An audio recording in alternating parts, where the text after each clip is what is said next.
All right, so in this video, I'm going to show you how to find the cause of your engine misfire. I'll give you all the possible causes of an engine misfire. So what is an engine misfire? An engine misfire is an incomplete combustion that causes a rough idle, a lack of power, and reduces gas mileage for your car. So they're usually accompanied by a check engine light, but not always. If it's a flashing check engine light, then that's a critical misfire. So a flashing check engine light is what we call a catalyst damaging misfire, which is pretty severe because it will damage your catalytic converter. So that's why we need to fix engine misfires as quickly as possible so we could avoid internal engine damage as well as damage to the catalytic converter, which are both very expensive components. So in this video, I'm going to show you how to find your engine misfire and give you a general direction of where to look. We're not going to go over all the tests you could do to confirm your misfire because then the video is going to take a few hours. So at the end of the video, you'll have a good direction to follow to eventually find and fix your misfire. All right, so first off, we're going to need a scan tool. So either a basic one that could read most common data PIDs or a professional one, which is good too. So most misfire codes are going to be P0301 all the way up to P0312. We also have the P0171, P0172,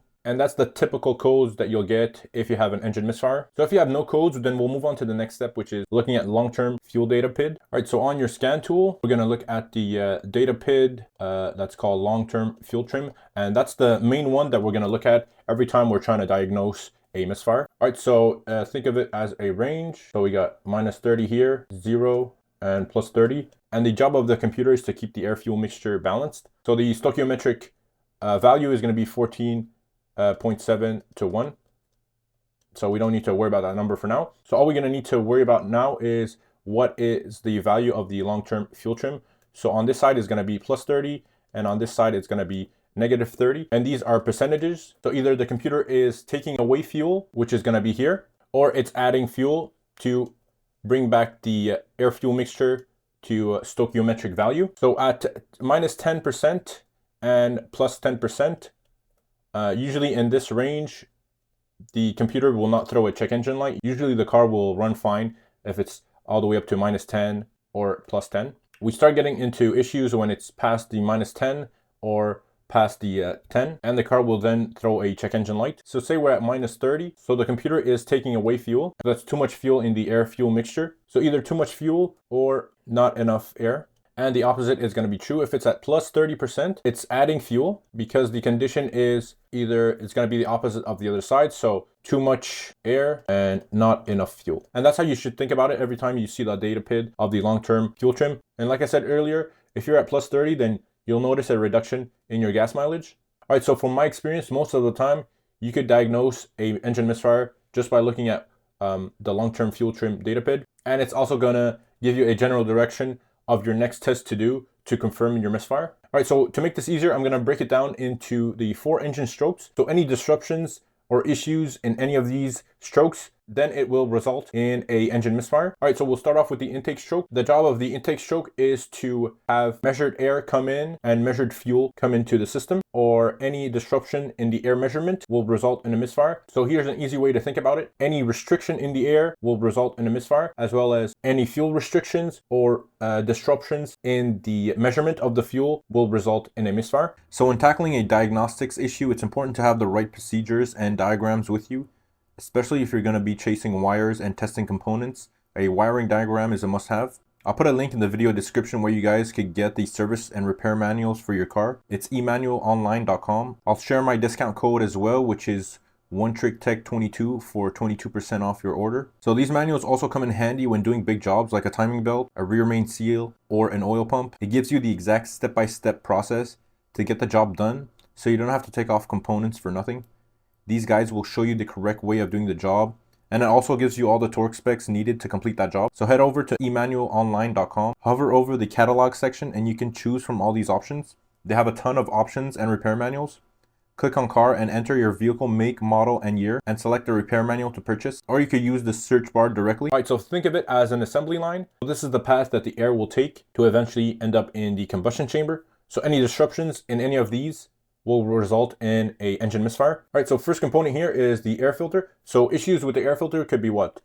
Clogged. So if we have a really dirty air filter or completely clogged, or if it's wet, then it's going to seal the air filter completely, and then your engine cannot suck in fresh air. It's going to have a restriction. All right, next up we have the air duct. So any restrictions in the air duct or the air tubing will result in misfire issues. So you could have debris or a torn apart air filter, especially if you live in areas where there's lots of rodents. They usually stack up their food in there, or they like to chew on the air filter and then cause a blockade. All right, next up is going to be issues with the mass airflow sensor. So this is where the air measurements happen. So if it's a dirty mass airflow sensor, then you'll have wrong measurements of the air coming in. So the mass airflow sensor is going to be the main sensor that's doing the measurement. So if we have any disruptions around the mass airflow sensor, then that's going to mess up our air reading measurements. So you could also have air duct past the mass airflow sensor. And that's where you could have unmeasured air coming in, which is called a vacuum leak. That's mostly going to be a common issue related to misfires when it comes to unmeasured air. All right, next up in the assembly line, we have the throttle body. So a common issue with this one is going to be a dirty throttle body. If there's lots of carbon buildup on the plate or where the small opening is, then at idle, you'll have a engine misfire. And sometimes when you're revving up the engine or going down the highway, then you won't have that misfire anymore. So that's how you know you have a dirty throttle body, if you only have a engine misfire at idle. All right, next up, we have the manifold absolute pressure sensor. Not many issues with these, but if it is faulty, then it could throw off the air measurement reading, depending on different loads on the engine. All right, next up is going to be the intake manifold. So anything related or attached to the intake manifold. So nowadays the intake manifolds are made of plastic, so they could have holes in them, they could be cracked. Okay, you have also a lot of vacuum hoses attached to the intake manifold. So any detached vacuum hoses or cracked vacuum hoses, it's gonna suck in air past the mass airflow sensor, and that's where we're gonna have a issue with the air fuel mixture, because we have unmeasured air coming in. So an example of a vacuum hose that's attached to the intake manifold is the vacuum hose attaching the brake booster. Sometimes if that's cracked or detached, then you'll have a severe misfire because it's sucking in unmeasured air. So we also have the gaskets, so the intake manifold gaskets, that could also cause a engine misfire because it's also sucking in air past the mass airflow sensor. And then we're almost into the combustion chamber. So we have the intake camshafts. So if the intake camshafts, if the lobes are all torn apart due to oil starvation or any other issue, then the intake valves will not open, and therefore you won't have the measured air coming in the combustion chamber. All right, so the intake camshaft is related to the intake valves. And also a final issue with the intake valves is going to be carbon buildup on the intake valves. So this is especially common with GDI engines. Well, they'll have carboned up intake valves, and that's going to disrupt the opening of the intake valves and also disrupt the flow. All right, so that's how you should think about it when you're looking for your engine misfire. So think of it as an assembly line, and whoever in the assembly line is not doing their job, then we'll have problems at the end. All right, and then same issue with the fuel. So fuel delivery and fuel measurement. If there's disruptions in any of these, then we'll have a engine misfire. So we'll start off with the actual fuels. You could have engine misfires with the fuel if it's a contaminated fuel. So if the fuel has too much water in it or any other ways fuel could get contaminated, then that's going to be an issue that could cause a engine misfire. And some of these are pretty hard to find because then you'll have to suspect that the fuel is bad, and then you'll have to test the fuel. Okay, next up is the fuel pump. So this is going to be part of the fuel delivery system. So if your fuel pump is weak or not functioning at all, so it won't provide a proper PSI for the injectors, and therefore you'll have an engine misfire. And to compensate for the misfire, you'll probably have positive fuel trim data. Next up, fuel lines. So any blockage in the fuel lines, so if you have debris in there or a line has collapsed, then you'll have a restriction in the fuel. Same thing with the fuel filter. So if you have a blockage in here, then also it's going to restrict the fuel coming in to the injectors. And not a lot of cars have fuel filters nowadays, but it's something to think about. Same thing, fuel rail. Fuel rail could also have a blockage inside. It's a bit more rare, but it's something to think about. Next up, the GDI pump. So if your car is GDI, gasoline direct injection, then you'll have a GDI pump, which is pumping fuel pressure above 2000 psi. So these are pretty common to go bad on some vehicles, and you'll notice a significant lack of power because if the GDI pump is faulty, then the computer is going to add more fuel to compensate, but you're not getting the right amount of pressure. So you'll notice a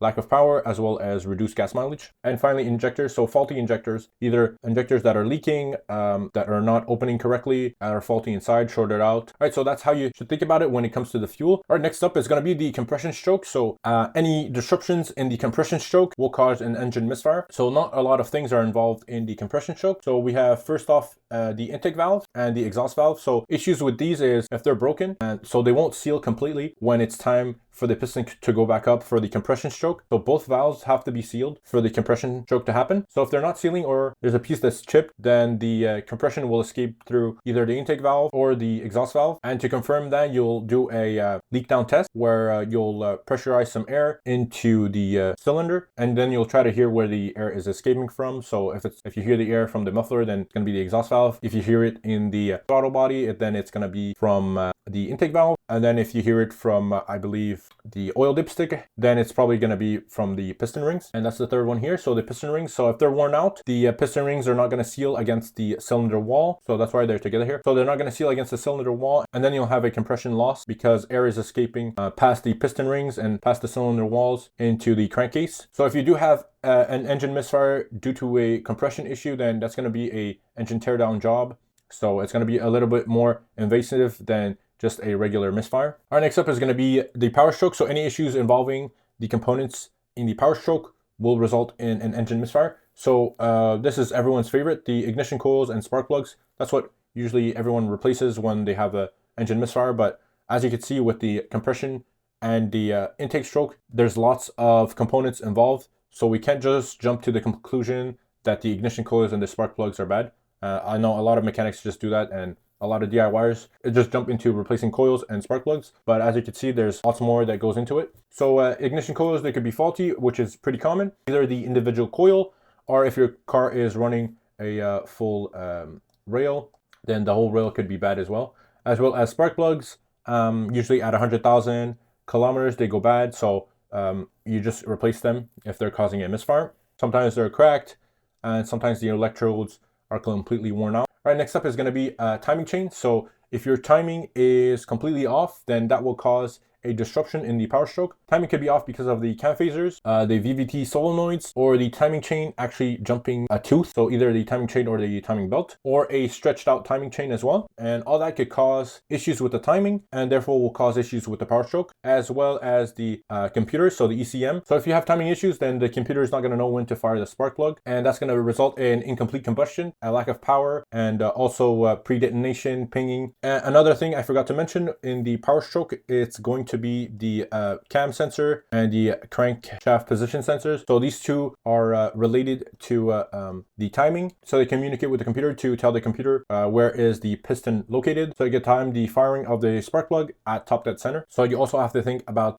these two sensors here when trying to diagnose a misfire. All right, and finally, the exhaust stroke. So any disruptions in the exhaust stroke will cause a engine misfire. We have the exhaust camshafts as well. So same thing with the intake camshaft. If the exhaust camshaft, the lobes are completely worn out, then when it comes time to open the exhaust valves, it's not going to open because the lobes are completely chewed out. Like I said before, either from oil starvation or just a common engine issue with that car. But then you have to investigate further why the lobes on the exhaust camshafts are completely worn out. And same thing with the valve. So either damaged valves or the exhaust valve not opening due to the camshaft. All right, next up we have the O2 sensor. We'll go over that last, but first we'll just have these two. So either a clogged exhaust from a clogged catalytic converter. So if you have a clogged exhaust, then the exhaust gases cannot escape efficiently, and they're going to cause back pressure to the engine, and that's going to cause a severe misfire as well as a lack in power. If you have a really severe clogged exhaust, then sometimes you'll even start the car and it will shut down right away because the misfire is so severe that the car can't even stay running because all of the back pressure from the clogged exhaust. So finally, we have the O2 sensor that could also be bad, and it's a part of the exhaust stroke. So the job of the oxygen sensor is to read the amount of oxygen in the exhaust gases, and it's going to give that reading back to the ECM. That's where it's going to tell the computer if the air fuel mixture is too lean or too rich, and then the computer is going to make the adjustments, like I said earlier, with the fuel trim. So it's either going to add fuel or take away fuel to get that perfect air fuel mixture. So issues with the oxygen sensor is going to be faulty oxygen sensor due to a slow response. So it's not acting fast enough to relay back the information to the computer. It could also give false reading. So that could happen sometimes where the oxygen sensor is actually giving false readings to the ECM, and then the ECM is doing the corrections with the fuel trims, but the corrections are also out of whack because the data coming from the oxygen sensor is wrong, and that's where you're going to have a pretty severe misfire that could also damage the catalytic converter. All right, that's going to be it for this video. I hope this video helped you in giving you a direction of how to find your misfire. So that's how you should be thinking about it. Think about all the engine strokes and think about issues that could happen during all these strokes. All right, so that's going to give you a good direction of what to follow to eventually find and fix your misfire. Even if you're on the right path to finding the misfire, there's also more steps to follow to confirm that misfire. So either a smoke test for vacuum leaks, compression test for compression issues, a leak down test, wet compression test as well. There's also tests with the spark plug, the ignition coils, and so on. So this video is meant to help you look at misfires in a completely different way. You have to look at the bigger picture first instead of just